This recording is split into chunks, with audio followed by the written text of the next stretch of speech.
Hello दोस्तों, स्वागत है हमारे यूट्यूब चैनल ट्रिम्प एग्जाम में। दोस्तों आज हम प्रीपोजिशन की क्लास दो स्टार्ट करेंगे।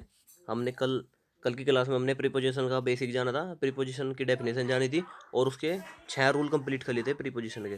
ठीक है दोस्तों, उसके 6 रूल हमने कंप्लीट कर लिए थे। तो हम आगे के रूल आज डिस्कस करेंगे दोस्तों। तो बने रहे, अंत तक बने रहे वीडियो में, एंड तक देखे वीडियो को। तो ठीक है दोस्तों, वीडियो स्टार्ट करते हैं।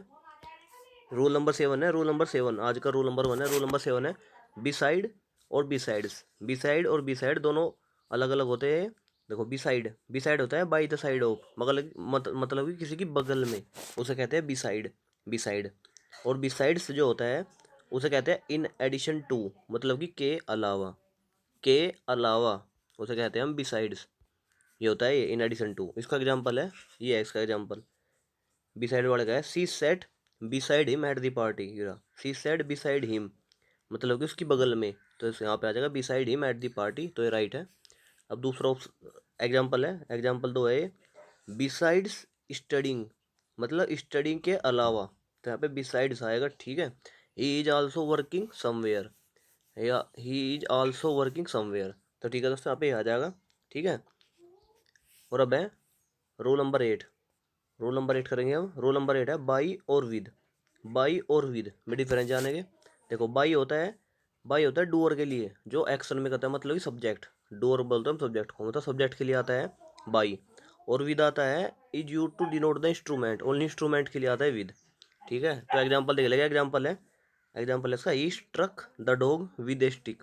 विद ए स्टिक, क्योंकि स्टिक है जो इंस्ट्रूमेंट है, इंस्ट्रूमेंट, तो यहाँ पे विद आ जाएगा, बाई नहीं आएगा। बाई हमेशा आएगा डूअर के केस में। जैसे ये अदर एग्जांपल है, एग्जांपल ये दूसरा है, a dog was struck by him, ये आएगा डूअर, मतलब उसके द्वारा, तो यहाँ पे बाई आ जाएगा। ठीक है दोस्तों, अगर रूल नंबर 9। रूल नंबर 9 है फ्रॉम और बिटवीन। फ्रॉम और बिटवीन में डिफरेंस जानेंगे। देखिए, फ्रॉम है, फ्रॉम के साथ हमेशा टू आता है, या फिर टिल आता है, या फिर अनटिल आता है। फ्रॉम के साथ टू आएगा, टिल आएगा, या फिर अनटिल आएगा, अनटिल। ठीक है, फ्रॉम के साथ ये सब आएगा। और बिटवीन के साथ हमेशा एंड यूज होगा, बिटवीन के साथ हमेशा एंड यूज होगा, बिटवीन एंड। तो ये एन में डिफरेंस। जैसे एग्जांपल है ये रहा, he works in the office from 10 to 5। From के साथ टू आ गया, फ्रॉम 10 to 5, 10 to 5। ये तो इसके साथ टू आ जाएगा, टिल आ जाएगा, या फिर अनटिल आ जाएगा। और बिटवीन वाला एग्जाम्पल देख लेंगे। बिटवीन वाला एग्जाम्पल है the reception will be held between 5 and 8। 5 के साथ एंड आ गया, एंड प्रीपोजिशन आ गया, तो ये हो जाएगा करेक्ट। ठीक है दोस्तों, अब है आज का रूल नंबर 10। रूल नंबर 10 है बिफोर और अगो।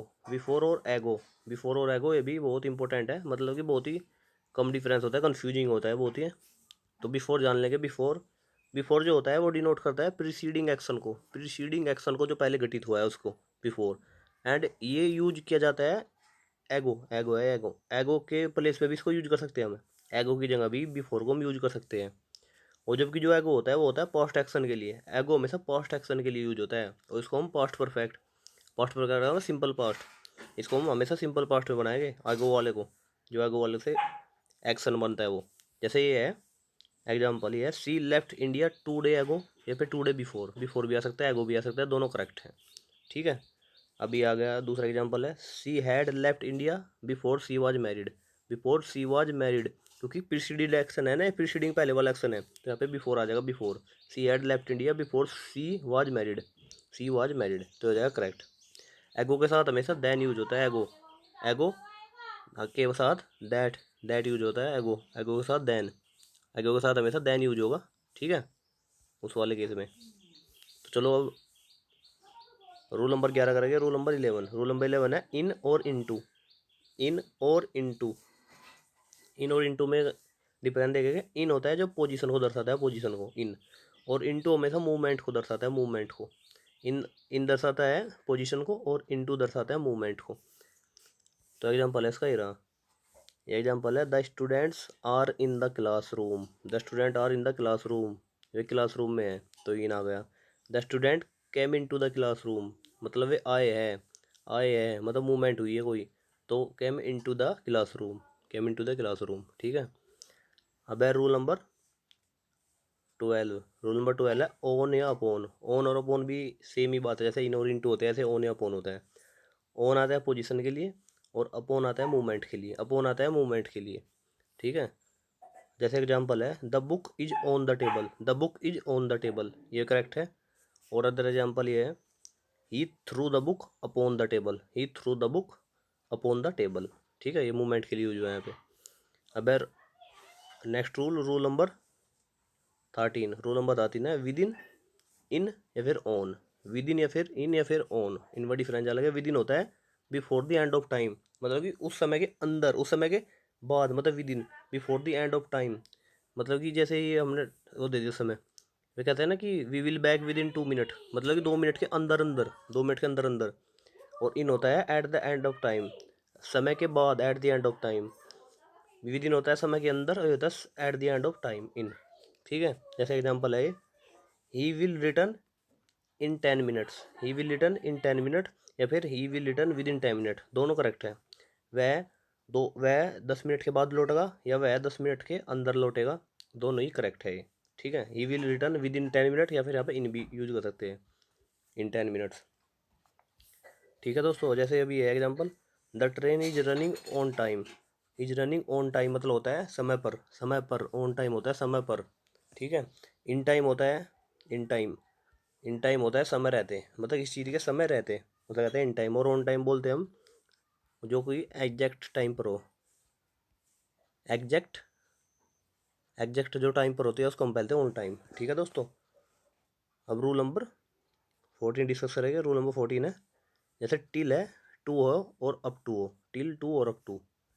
जो टिल होता है वो होता है यूज ऑफ टाइम, टिल को हम यूज ऑफ टाइम में यूज करते हैं। जैसे एग्जांपल है he studies till 11 PM, he studies till 11 PM, मतलब वह स्टडी कर रहा है 11 PM से, 11 PM से। और जो टू होता है वो होता है प्लेस और डिस्टेंस के लिए, वो होता है प्लेस और डिस्टेंस के लिए, टू और अप टू। जैसे जैसे आई, आई हो जाएगा पे आई, आई वेंट टू या up to Rani Bagh, Rani Bagh, Rani Bagh. I went to Rani Bagh या अप टू रानी बाग, ये हो जाएगा डिस्टेंस के केस में। फिर प्लेस के केस में हमको टू यूज कर लेंगे, हम टू यूज कर लेंगे। अब है rule number 15, rule number 15 important rule है बहुत ही, प्रीपोजिशन का इंपॉर्टेंट रूल है। रूल नंबर 15 है